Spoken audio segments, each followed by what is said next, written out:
नमस्कार, आप देख रहे हैं नेशन लाइव और मैं हूं आपके साथ रवीना।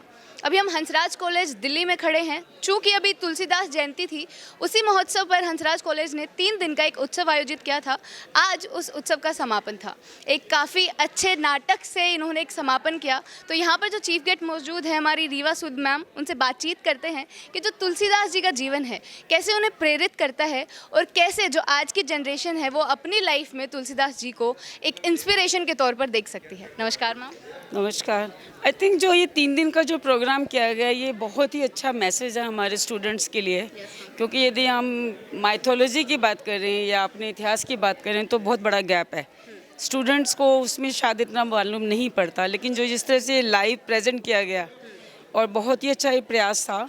और जो हमारी मानसिकता है उसका जो ये गैप आ चुका है उसको बेसिकली ख़त्म करना एक बहुत अच्छा प्रयास है।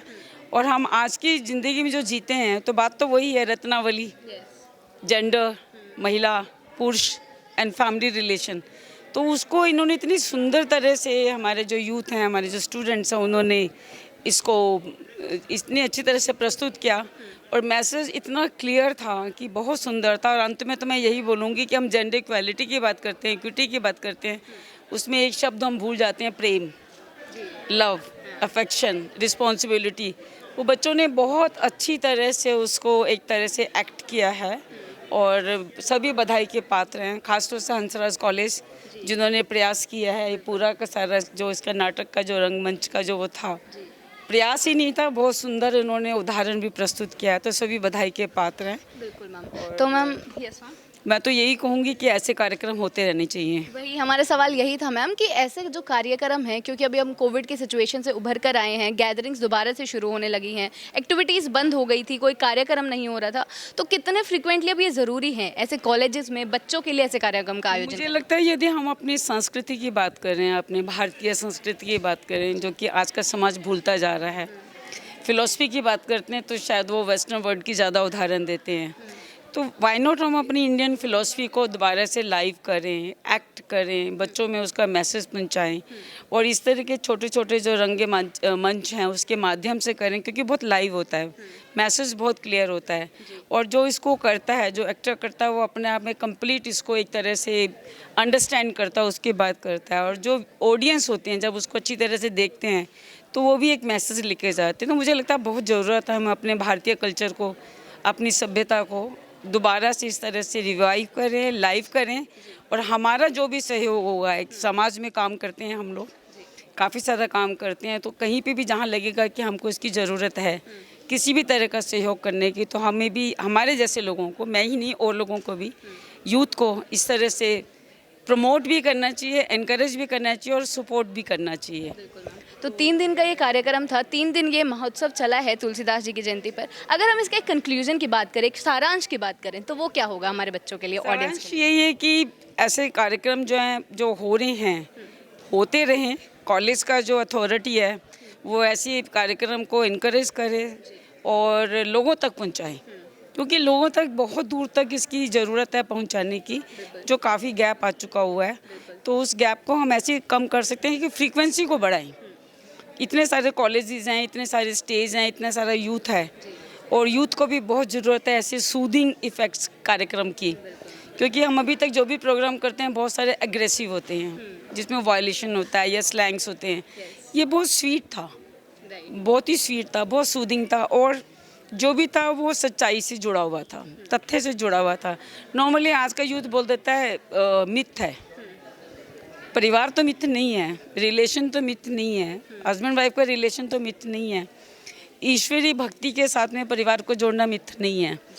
तो ये सब चीज़ें जो हैं हमारे भारतीय परंपरा में, परिवारों में जुड़ी हुई हैं और जहाँ से भी हमारे बच्चे आ रहे हैं वो भी उसी परिवार से आ रहे हैं जहाँ पे इन सब की ज़रूरत है। जो फैमिली कॉन्फ्लिक्ट आ रहे हैं, सोशल कॉन्फ्लिक्ट आ रहे हैं या पॉलिटिकल कॉन्फ्लिक्ट आ रहे हैं, ये जब हम ऐसी चीज़ें दिखाते हैं तो एक रास्ता दिखता है, हम अपने आप को एनालिसिस करें और पीछे से यदि हम देखना शुरू करें अपने इतिहास को और आज तक देखें तो बहुत ही सुंदर मैसेज मिलता है, एक बाइंडिंग फैक्टर मिलता है जो यूथ के लिए बहुत ज़रूरत है। अभी हमारे इस कार्यक्रम में एक और चीफ गेस्ट मौजूद हैं जो एक सोशल वर्कर भी हैं जिनका नाम मीनू दीवान जी है। उनसे बातचीत करते हैं।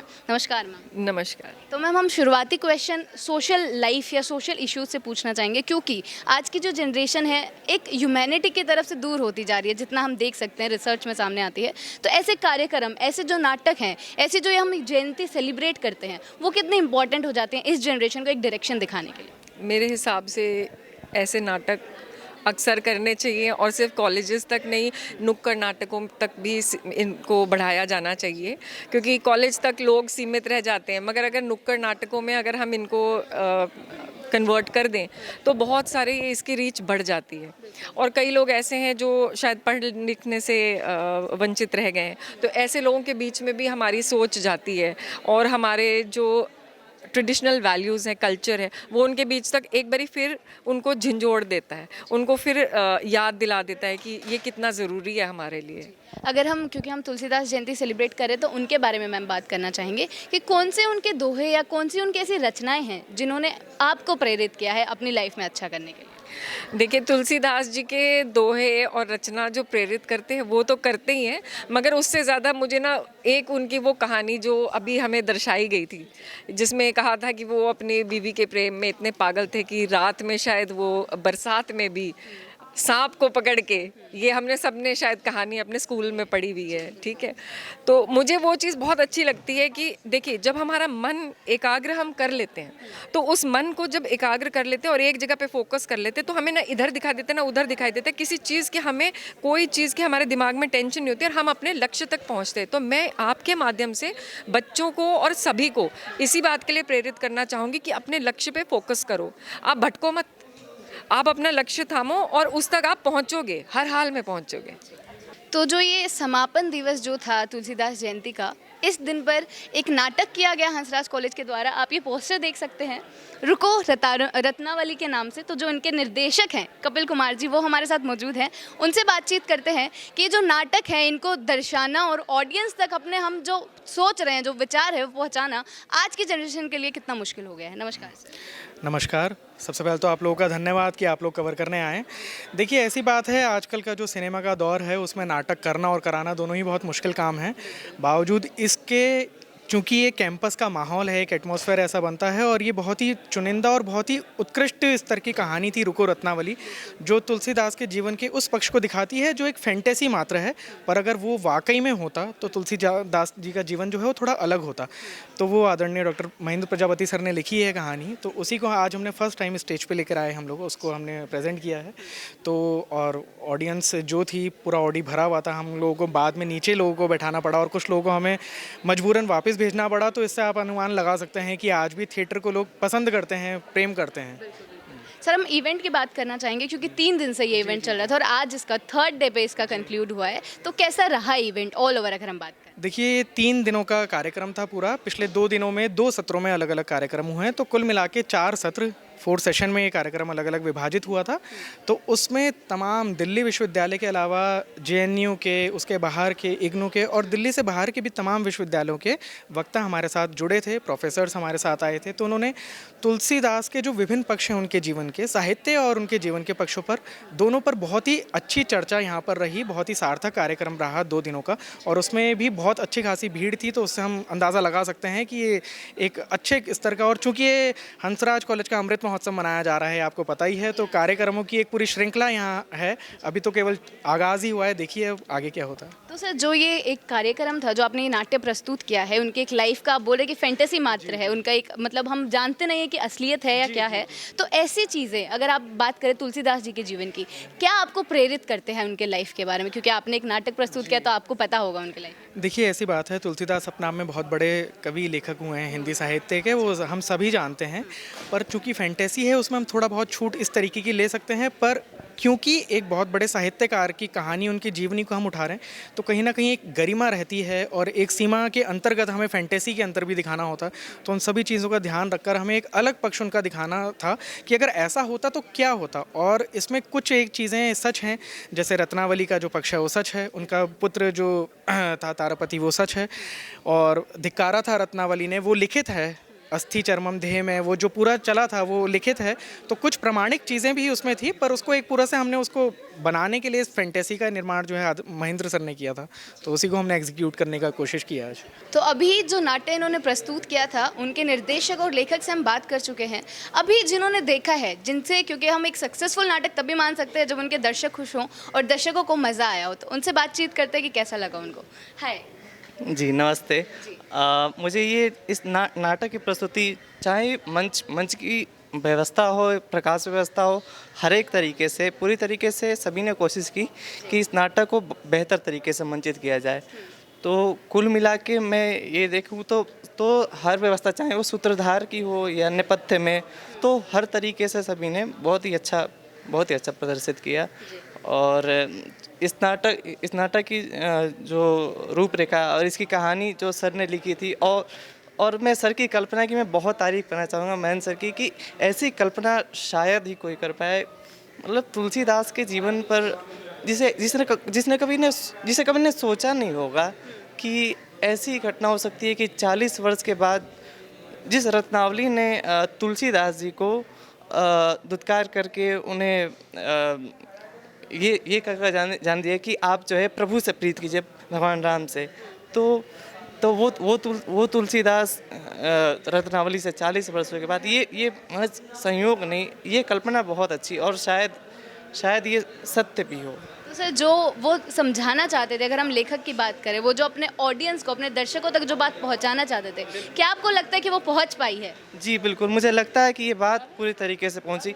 और चाहे वो मतलब कि जो स्क्रिप्ट है ना, स्क्रिप्ट में ठीक बिल्कुल मतलब कि मंचन की दृष्टि से ही एक तरीके से, और मुझे लगता है कि इस कहानी की जो रचना है, इसका जो स्क्रिप्ट है, वो उतना मतलब कि वो कारगर साबित हुआ है, वो सफल, मतलब कि सफल भी हुआ है और साथ ही सार्थक भी हुआ है। सार्थकता बहुत बहुत शुक्रिया आपका। तो सर, आपसे पूछना चाहेंगे कि जो इवेंट था, 3 दिन का कार्यक्रम था, 3 दिन आयोजन करना, और आज इसका नाटक के साथ एक समापन हुआ है, तो कैसा रहा पूरे दिन? जी, इस रत्नावली के नाम से ही रत्नावली नाम से ही लोगों के दिलों और दिमाग में बहुत ही उत्साहवर्धन करता है। और इसको मैंने देखा और मतलब समझा भी और देखा भी।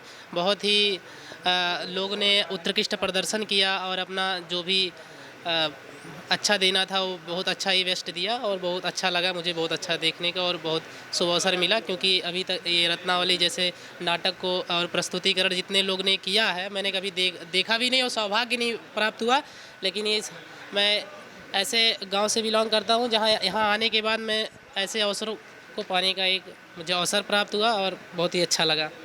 धन्यवाद आपका। मैम, आप इधर आ जाइए, आपसे भी बात करना चाहेंगे। चूँकि आपने ये देखा है, आपने नाटक देखा है पूरा, तो हम आज की जनरेशन की बात करना चाहेंगे। जो आज की जनरेशन है, साहित्य से वो इतना मतलब नहीं रखते हैं, इतना वास्ता नहीं रखते हैं, तो ऐसे नाटक आपको लगता है कि आज की जनरेशन के लिए एक इंस्पिरेशन साबित होंगे? बिल्कुल मैम, क्योंकि अभी जब ये नाटक चल रहा था तो मैंने देखा जितने भी स्टूडेंट्स थे, तो उन लोगों को ऐसे मतलब नाटक देखते टाइम ये लग रहा था कि हम नाटक नहीं देख रहे हैं। थोड़ी देर के लिए तुलसी जी एकदम रत्नावली और तुलसी लग रहा था कि सजीव हो उठा है सारा कुछ माहौल, और हम उसी टाइम में चले गए हैं। और सबसे बड़ी बात, मैं बहुत शुभकामना देना चाहूँगी महेंद्र सर को और आसिफ सर और रंगरेज का, ये जो जिन्होंने करवाया। इतना अच्छा नाटक रहा और सफल रहा, और इतनी तालियां, और उससे तो आपको पता ही लग गया होगा इतने दर्शक लोग कैसे अपना वो प्रतिक्रिया व्यक्त कर रहे थे। तो ऐसे नाटक होने चाहिए, क्योंकि जब जैसे कि रुको रत्नावली इस नाटक का जो नाम था, शीर्षक, तो लोग सबसे पहले लोग इसने आकर्षित किया सबको अपने तरफ की, क्योंकि ये एक ऐसा हिस्सा था। तुलसीदास जी का नाम सभी जानते हैं और मानस का नाम जानते हैं। कुछ तो ऐसे हैं कि जो जिनको इच्छा होती है, जो तुलसी बाबा से जुड़े हैं, तो वो पढ़ते हैं, नहीं तो बस तुलसीदास जी उन्होंने मानस लिखा, कुछ गिनी चुनी रचनाएं, बस इतना ही। लेकिन ये इस नाटक के जरिए जो उनके जीवन का जो एक पार्ट दिखाया गया है कि क्या उनके जीवन का संघर्ष था, या उनकी निजी, मतलब बाकी तो एक कवि के साथ साथ वो एक इंसान भी थे, एक भक्त होने के साथ साथ एक आम मानव भी थे। तो उनके हृदय में भी वो भी प्रेमी थे, शादीशुदा थे, उनकी पत्नी थी। तो वो जो सर ने जो कल्पना की और जो वहाँ से जो जोड़ा है और जो लिखा है इतना सही, वो अद्भुत है। और सबसे लास्ट में तो ये झकझोर देता है कि ये एक स्वप्न था। तो अभी हम वो जो नाटक हुआ है, जिनकी सबने इतनी अच्छाई की है, इतनी बड़ाई कर रहे हैं, उनके जो पार्टिसिपेंट्स हैं, जिन्होंने खुद से इस नाटक को एक जान दी है अपने कैरेक्टर्स प्ले करके, उनसे बातचीत करते हैं कि इस नाटक में उन्होंने क्या रोल निभाया है। हाय, हाय, नाम क्या है आपका? मेरा नाम शिवानी है। क्या आपने रोल प्ले किया था नाटक? मैंने नाटक में रत्नावली का रोल किया था। जी। तो ऐसे जो कैरेक्टर आपने प्ले किया, कितना इंस्पायर किया उस कैरेक्टर ने आपको, और क्या क्या आपको चीज़ें और नहीं पता चली उस कैरेक्टर की? अगर मैं कहूँ तो रत्नावली आज की रत्नावली थी, जो ये सोचती है कि सिर्फ पुरुष या पुरुष की जो मानसिकता है उसे तोड़कर एक स्त्री आगे कैसे बढ़ सकती है। तो ये चीज़ें हम सबको सीखनी चाहिए कि मर्यादा बुरी हो तो तोड़ देनी चाहिए, आगे बढ़ो और अपने लिए कुछ बनाओ। बहुत ही खूब, मतलब ये नहीं, सही में आज की जनरेशन को पता करने की ज़रूरत है, क्योंकि एक ऐसा लगता है कि आज की जनरेशन है जो लॉस्ट होती जा रही है, हम सबको कहते हुए भी सुनते हैं। तो जो ऐसे नाटक हैं जो अब हम रोल प्ले करते हैं, तो आपको क्या लगता है कि जब खुद से एक जनरेशन आगे आएगी, वो ऐसे नाटक प्रस्तुत करेगी, ऐसे देखेगी, तो कितना इंस्पायर कर सकती हैं ये चीज़ें उनको? मुझे तो लगता है कि हम आगे आते, जैसे फेसबुक मीडिया या जितना भी सोशल मीडिया है, उससे आगे बढ़ते हुए नाटक को देखना ये है कि एक तो हम अपनी पुरानी परंपरा समझ पाएंगे कि किस तरह लोग आगे बढ़े, ऊपर से जो चीज़ें हम भूलते जा रहे हैं उसे दोबारा से रिकॉल कर सकते हैं कि हमारे समाज में अभी भी इतनी स्त्रियां हैं जिनके द्वारा, जो पति द्वारा निकाल दी जाती हैं, या अभी भी इतनी स्त्रियां हैं जो इतना सब कुछ सह रही हैं। तो हम लोग ही हैं जो शायद नाटक देखकर उनको आगे बढ़ने में मदद कर सकते हैं। बहुत बहुत शुक्रिया आपका। आपका क्या नाम है? मेरा नाम स्नेहदीप है और मैं सूत्रधार की भूमिका में थी इस नाटक में। तो आप अपने एक कैरेक्टर के बारे में थोड़ा हमें इन्फॉर्मेशन दीजिए। जो बेसिकली जो सूत्रधार होता है वो कहानी को बांधने का काम करता है कि अगर आप अभी फ्लैशबैक में चल रहा है तो आपको वो स्टोरी बता रही है कि कहानी कैसे चल रही है, ताकि लोग जुड़ पाएँ। और बहुत ज़रूरी है कि एक नाटक से अगर ऑडियंस को समझ नहीं आ रहा है कि आप किस वक्त फ्लैशबैक में थे, कब प्रेजेंट का रोल चल रहा था, और जहाँ जो डायलॉग्स काम नहीं कर पाते तो वो सूत्रधार भूमिका निभाता है कि उसे कनेक्ट कर पाए। तो ये काम मेरा था। तो अभी नाटक का समापन हो गया है, ये जो तुलसीदास जयंती हम जो मना रहे थे उनका समापन हो गया है। तो क्या लगा आपको ऑडियंस को देख के कि कितना सक्सेसफुल रहा आपका ये नाटक? ऑडियंस को देखकर ये लगा कि नाटक अपनी तरफ से सफल रहा, क्योंकि चूंकि आज सैटरडे भी है तो कई बार हम लोगों ने सोचा था कि शायद ऑडियंस ना आए, क्योंकि सैटरडे को बहुत सारे कॉलेजेस बंद होते हैं, पर उसके मुकाबले आज ऑडियंस बहुत ज़्यादा थी और लोगों ने बहुत धैर्य के साथ नाटक भी देखा। तो धैर्य के साथ नाटक देखना और अंत तक बने रहना ही उसकी सफलता है, तो इससे हम लोग खुश हैं। Thank you. Hi, what's your name? Sujit. आपने क्या प्ले किया था? तुलसीदास। जी, ओ, तो मेन कैरेक्टर है, तो आप उनके बारे में हमें बताना चाहेंगे जो आपको इस नाटक के तहत सीखने को मिला। तुलसीदास का जो कैरेक्टर था उसके बारे में मतलब हमने नाटक के थ्रू इतना पता चलता है कि तुलसीदास एक बहुत ही सौम्य किस्म के आदमी थे। तो उन्होंने मतलब वो एक होता है कि आदमी किसी स्त्री को छोड़ देता है तो उसको ये है कि चली जाए, पर लेकिन जब वो उन्होंने वापस अपनी रत्नावली को देखा तो उनका जो वो पुराना प्यार था उनके लिए, जो एक तरह से कह सकते हैं उनकी जवानी का प्यार, तो वो मतलब वो अपने वापस उसी जवानी में चले गए और इस तरीके से उन्होंने अपने प्यार का इजहार किया उनसे। तो तुलसीदास के जो दोहे हैं, उनकी रचनाएं हैं, उन सब के बारे में हम सब जानते हैं, हम पढ़ते भी हैं, देखते भी हैं, लेकिन ऐसा पार्ट, उनके निजी जीवन का एक पार्ट दर्शक के सामने रखना और उनको वो समझाना, वो कितना एक मुश्किल होता है या फिर कितना अच्छा लगता है इन सब चीज़ों? देखिए, मुश्किल तो कुछ नहीं है, जो है सब है, आसान ही है। बस ये है कि हाँ, उसको थोड़ा जानना पड़ता है, उस कैरेक्टर को जानना पड़ता है। और महेंद्र सर जिन्होंने ये कहानी लिखी तो उन्होंने बहुत अच्छी तरीके से इस नाटक को लिखा। फिर उसके बाद हमारे डायरेक्टर साहब जो थे कपिल सर, उन्होंने बहुत अच्छे से इसका निर्देशन किया। तो उन्होंने, बाकी तो सब कलाकार हैं तो सब ने अपना अपना जो कैरेक्टर है अपना अपना प्ले किया, तो उस कैरेक्टर के थ्रू ये नाटक बहुत अच्छे से हो पाया। तो आपको लगता है कि जो आपने नाटक किया है, तैयारी इसकी काफ़ी समय से चल रही होगी, आपकी लाइफ में इससे कुछ बदलाव आया है? लाइफ में ये बदलाव आया कि थोड़े सौम्यता आ गई है तुलसीदास की तरह। अब आदमी मतलब थोड़ा ये होता है कि हम दिल्ली से हैं तो थोड़ा रफ्तार वाले लोग, तो इसमें अब थोड़ी सी सौम्यता, ठहराव आया है। तो ये चीज़ें हैं जो बदलाव आए हैं और वो ज़रूरी भी है। तो कार्यक्रम का समापन हो चुका है, 3 दिन से कार्यक्रम चल रहा था। नाटक से जो ये समापन हुआ है उससे जुड़े लोगों से हमने आपसे बातचीत करवाई है, जो ऑडियंस थी उनका क्या पॉइंट ऑफ व्यू रहा, जो पार्टिसिपेंट थे उनका क्या पॉइंट ऑफ व्यू रहा, और जो गेस्ट आए थे उनका क्या पॉइंट ऑफ व्यू रहा, सबसे बातचीत कर चुके हैं। आपको पता चल चुका है कि तुलसीदास जी का जो जीवन था, उनका एक जो पार्ट था उनके लाइफ का, वो यहाँ पर दिखाया गया था। तो एक एंडिंग में मैं एक उनका दोहा पढ़ना चाहूँगी और उसी चीज़ से एंडिंग करना चाहूँगी कि तुलसी संसार में भांति भांति के लोग, सबसे हंसमिल बोल ये नदी नाव संजोग। इस माध्यम से तुलसी जी बताना चाहते हैं कि अपने स्वार्थ से ऊपर उठकर हम सब लोगों से कैसे मिलजुल कर बात कर सकते हैं और कैसे उनसे रह सकते हैं उनके साथ। और आज की इस जनरेशन को शायद इस दोहे की बहुत ज़्यादा ज़रूरत है, जब वो भूल चुके हैं कि हम सब लोगों को मिलजुल कर रहना भी आना चाहिए। तो ऐसी जानकारियों के लिए बने रहें नेशन लाइव के साथ। कैमरा पर्सन रमन दीक्षित के साथ मैं रवीना।